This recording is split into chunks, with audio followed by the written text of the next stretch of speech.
Senja selalu punya cara untuk membuat hati terasa lebih lembut. Langit yang berwarna jingga. Kemerahan itu seperti lukisan yang digoreskan perlahan oleh tangan Tuhan, seakan mengingatkan bahwa hari yang sibuk pun akan berakhir dengan keindahan. Di peron stasiun kecil di pinggiran kota itu, Alia berdiri sambil menggenggam buku catatannya. Rambut panjangnya tertiup angin sore, menyapu pipinya yang pucat oleh lelah. Ia baru saja menyelesaikan hari pertamanya sebagai guru honorer di sebuah sekolah dasar yang jaraknya cukup jauh dari rumahnya. Kereta senja selalu datang pukul 5:20 dan seperti biasa, ia menunggu di bangku kayu tua yang catnya mulai mengelupas. Hari itu berbeda. Seorang pria berdiri tak jauh darinya, tingginya semampai, mengenakan kemeja putih dengan lengan digulung hingga siku. Ia tampak memegang tiket dengan wajah yang sedikit kebingungan, seperti orang yang baru pertama kali berada di tempat itu. Alia tidak terlalu memperhatikan sampai pria itu mendekat. "Maaf, apakah kereta menuju kota Arwana berhenti di sini?" tanyanya dengan suara tenang. Alia mengangguk. "Iya, tapi hanya 1 menit, jadi jangan sampai tertinggal." Pria itu tersenyum. Senyumnya sederhana, tapi entah mengapa membuat senja terasa lebih hangat. "Terima kasih, saya baru pindah ke sini," katanya sambil mengulurkan tangan. "Raka." Alia ragu sejenak, lalu membalas uluran itu. "Alia." Sentuhan itu singkat, tapi entah kenapa jantung Alia berdetak lebih cepat dari biasanya. Kereta datang dengan suara gemuruh yang memecah sunyi. Mereka naik ke gerbong yang sama. Tempat duduk berhadap-hadapan membuat percakapan terasa mudah mengalir. Raka ternyata seorang arsitek yang ditugaskan untuk mengawasi pembangunan jembatan baru di kota itu. Ia bercerita tentang mimpinya membangun sesuatu yang bukan hanya kuat, tetapi juga indah. "Bangunan bukan cuma soal beton dan besi," katanya, sambil menatap keluar jendela, "tapi tentang harapan orang-orang yang akan melewatinya." Alia tersenyum. "Saya guru. Mungkin mirip. Mengajar bukan cuma soal buku, tapi tentang masa depan anak-anak." Percakapan mereka mengalir seperti air. Ringan, tapi menghangatkan. Tak terasa, perjalanan 30 menit itu berakhir terlalu cepat. Sejak hari itu, mereka sering bertemu di kereta senja. Kadang, mereka hanya berbincang tentang hal-hal sederhana. Murid Alia yang lucu, atau gambar rancangan jembatan Raka. Kadang mereka berbagi cerita tentang masa kecil, tentang mimpi yang sempat tertunda, tentang keluarga yang jauh. Hingga suatu hari, hujan turun deras ketika mereka turun dari kereta. Alia lupa membawa payung. Raka membuka tasnya dan mengeluarkan payung hitam kecil. "Kita bisa berbagi," katanya ringan. Mereka berjalan berdampingan di bawah payung yang terlalu kecil untuk 2 orang. Bahu mereka sesekali bersentuhan. Hujan memantul di aspal, menciptakan suara yang lembut. Di bawah lampu jalan yang temaram, Raka tiba-tiba berhenti. "Alia," ucapnya pelan. Alia menoleh. "Kalau suatu hari nanti saya tidak lagi menunggu di kereta senja, apa kamu akan mencarinya?" Pertanyaan itu terdengar aneh. Alia tertawa kecil. "Kenapa bicara begitu?" Raka tersenyum tipis, tapi ada sesuatu di matanya yang sulit diterjemahkan. "Tidak apa-apa, hanya ingin tahu." Alia tidak menjawab serius. Baginya, pertemuan mereka adalah awal yang manis, bukan sesuatu yang perlu ditakuti. Hari-hari berikutnya terasa seperti potongan adegan film romantis. Raka mulai menunggu Alia lebih dulu di peron. Kadang ia membawa 2 gelas kopi hangat. Kadang, ia membawakan buku kecil tentang desain bangunan dan memintanya memberi pendapat. Suatu sore, ketika matahari tenggelam, lebih indah dari biasanya, Raka menyerahkan sebuah sketsa pada Alia. Di atas kertas itu, tergambar seorang perempuan berdiri di peron stasiun, memegang buku. Rambutnya tertiup angin. "Itu kamu," kata Raka pelan. Alia terdiam, hatinya bergetar. "Kenapa menggambar saya?" "Karena kamu adalah bagian paling indah dari perjalanan saya di kota ini." Angin senja terasa lebih dingin dari biasanya. Tapi pipi Alia justru terasa hangat. Sejak hari itu, cinta tumbuh tanpa mereka sadari. Tidak ada pernyataan resmi. Tidak ada janji berlebihan. Hanya kebiasaan yang berubah menjadi kebutuhan. Namun, di balik senyumnya, Raka mulai sering terlihat lelah. Wajahnya kadang pucat. Ia beberapa kali membatalkan pertemuan dengan alasan pekerjaan. Alia mulai merasa ada yang disembunyikan. Hingga suatu sore, ketika ia datang lebih awal ke stasiun, ia melihat Raka duduk sendirian di bangku ujung peron. Tangannya memegang amplop putih. Wajahnya kosong. Alia hendak memanggilnya. Tapi langkahnya terhenti ketika melihat Raka menyeka sudut matanya. Ia belum pernah melihat pria itu menangis. Kereta datang, tapi sore itu mereka tidak banyak bicara. Dan untuk pertama kalinya sejak mereka bertemu, Alia merasa takut.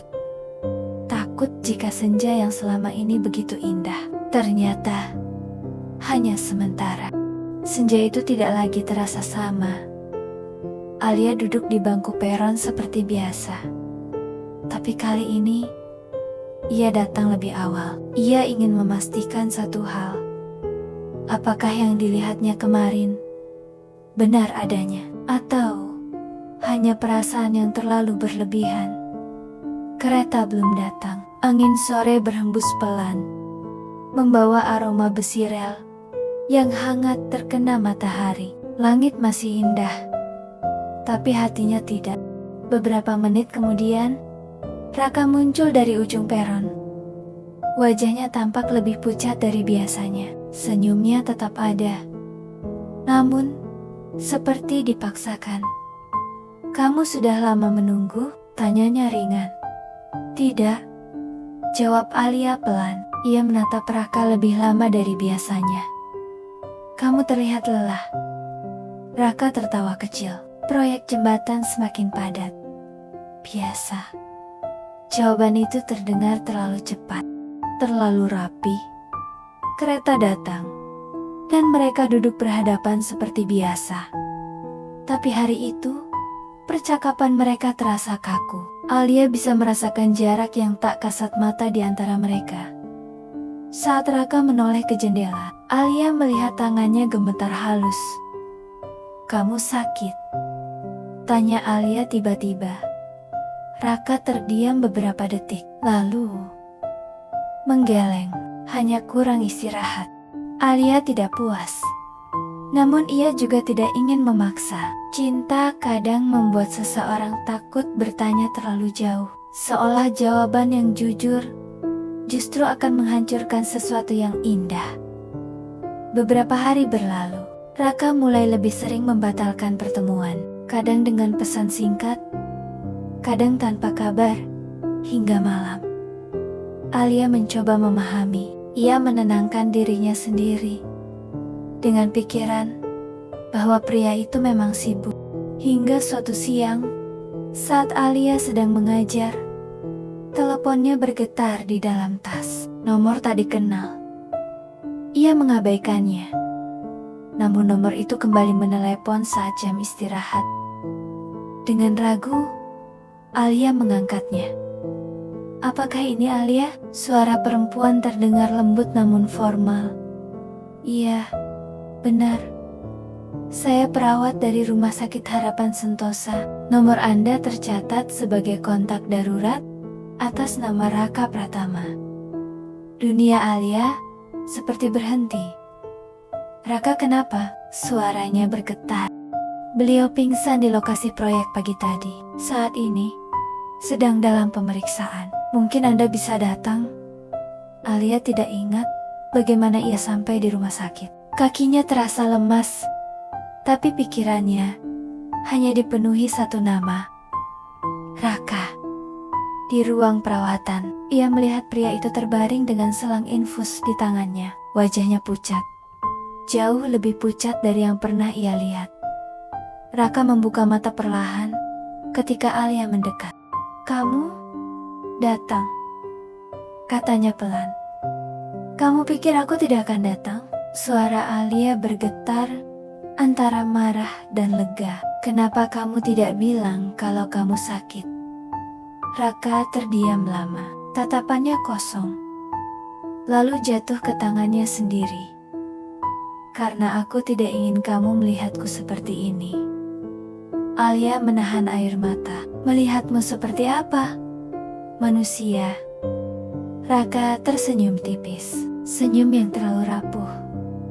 Dokter datang tak lama kemudian. Penjelasannya terdengar seperti gema di kepala Alia.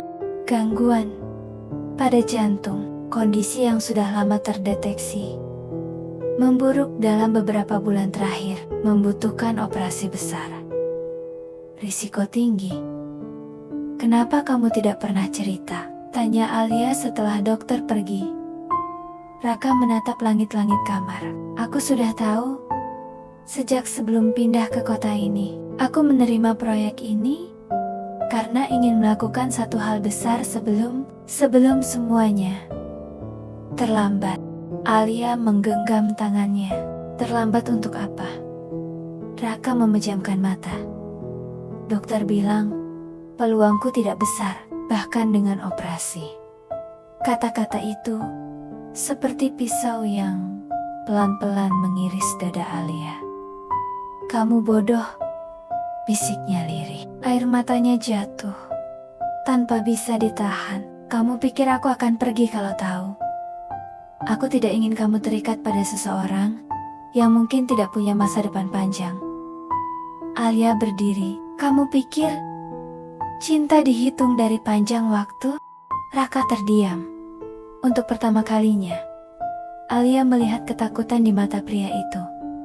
Bukan ketakutan akan kematian, tapi ketakutan menyakiti orang yang dicintainya. Malam itu, Alia duduk di samping ranjang Raka sampai ia tertidur. Ia mengingat semua senja yang mereka lalui.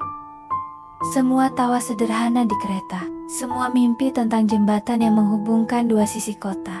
Tiba-tiba Alia sadar. Raka selalu berbicara tentang membangun sesuatu yang akan bertahan lama, bahkan ketika ia sendiri mungkin tidak.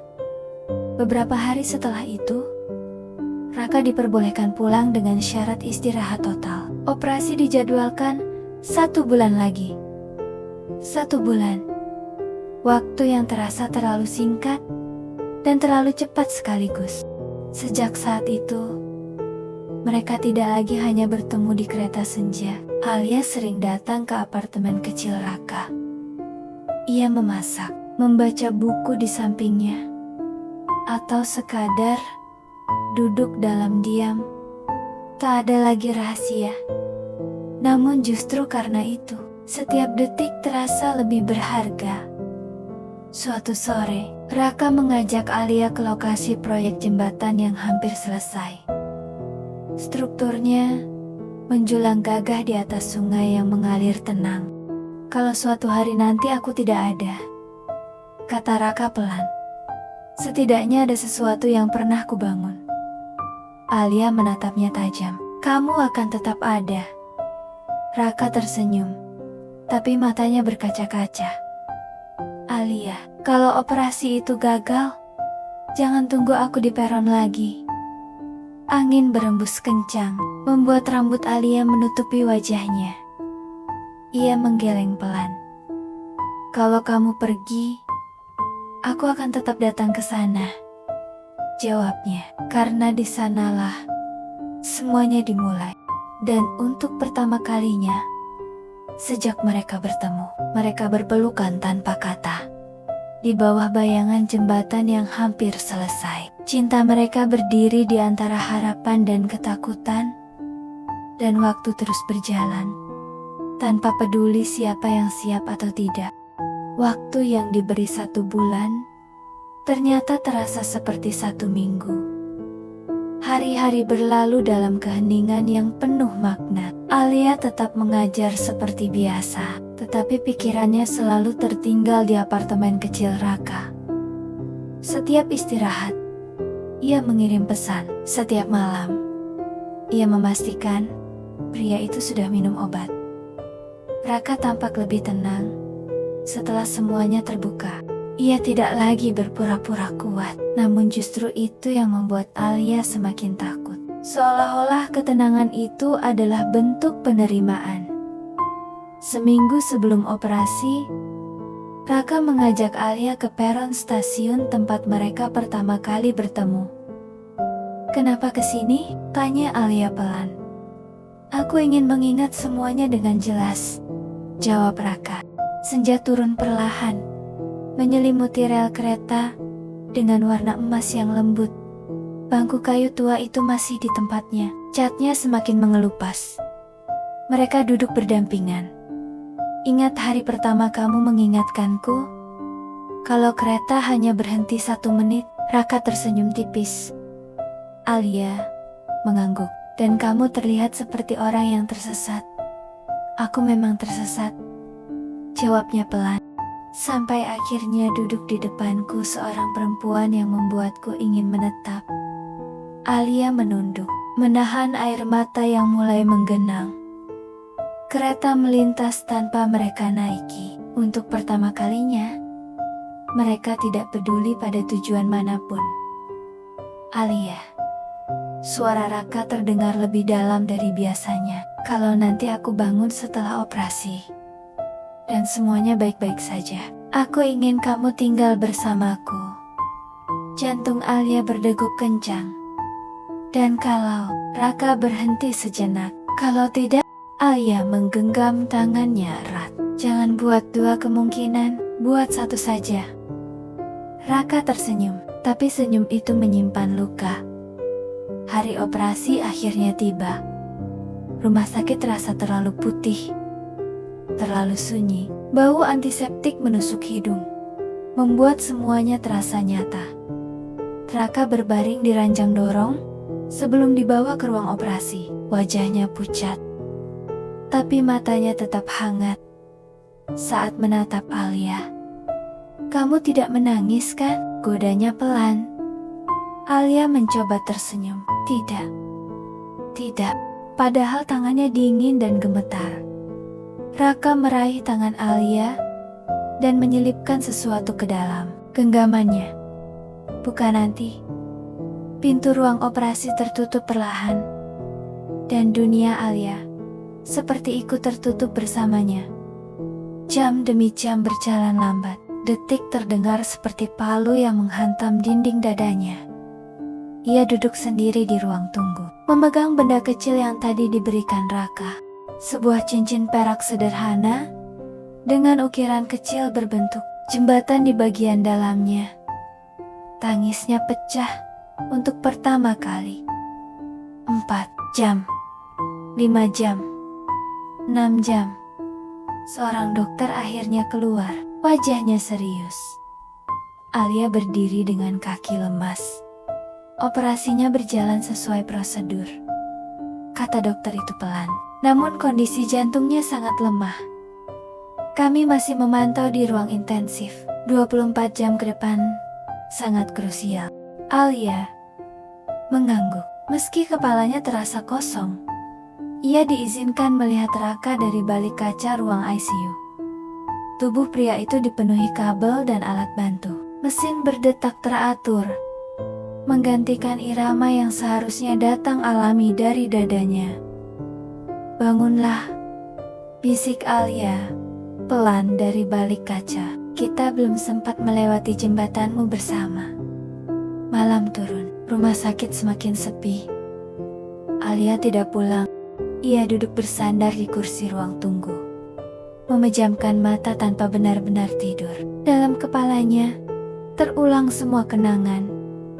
Hujan di bawah payung kecil, sketsa di atas kertas, tawa di dalam kereta senja, menjelang subuh. Alarm dari dalam ruang ICU terdengar samar. Alia tersentak berdiri. Perawat dan dokter berlari masuk. Pintu tertutup rapat. Detik terasa seperti tahun. Beberapa menit kemudian yang terasa seperti keabadian. Seorang dokter keluar dengan wajah yang tidak lagi bisa menyembunyikan kenyataan. Maaf. Hanya satu kata itu yang Alia dengar dengan jelas. Segalanya menjadi sunyi. Tidak ada teriakan, tidak ada histeris. Hanya kehampaan yang perlahan merambat memenuhi seluruh tubuhnya. Raka pergi saat matahari belum sempat terbit. Seolah ia memang tidak pernah ingin melihat hari tanpa senja. Alia diizinkan masuk untuk terakhir kalinya. Wajah Raka terlihat damai. Tidak ada lagi rasa sakit di sana. Tidak ada lagi ketegangan.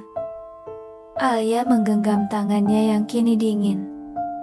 Kamu bilang, jangan menunggumu di peron, bisiknya lirih.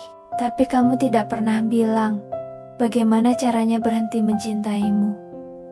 Air matanya jatuh perlahan ke punggung tangan Raka. Di luar, matahari mulai muncul. Cahaya pagi masuk melalui jendela rumah sakit, menerangi wajah pria yang kini tak lagi bernapas. Jembatan yang ia bangun akan segera diresmikan minggu depan. Namun ia sendiri tak pernah sempat melaluinya. Dan Alia menyadari satu hal yang paling menyakitkan. Cinta mereka tidak gagal. Waktu mereka yang habis. Bab terakhir akan menjadi tentang bagaimana seseorang bertahan setelah kehilangan separuh jiwanya. Seminggu setelah kepergian Raka, kota itu tetap berjalan seperti biasa. Lampu lalu lintas tetap menyala. Kereta senja tetap datang pukul 5:20. Orang-orang tetap terburu-buru pulang dengan wajah lelah dan harapan sederhana. Hanya satu yang berbeda. Alia tidak lagi menunggu seseorang. Pemakaman Raka berlangsung tenang. Tidak terlalu banyak orang. Hanya keluarga inti dan beberapa rekan kerja dari proyek jembatan. Langit hari itu mendung, seolah enggan memancarkan cahaya terlalu terang. Alia berdiri diam di antara pelayat. Ia tidak menangis keras. Air matanya seperti sudah habis malam itu di rumah sakit. Ibu Raka memeluknya erat. Terima kasih sudah menemani anak saya sampai akhir, ucap wanita parubaya itu dengan suara bergetar. Alia hanya mengangguk.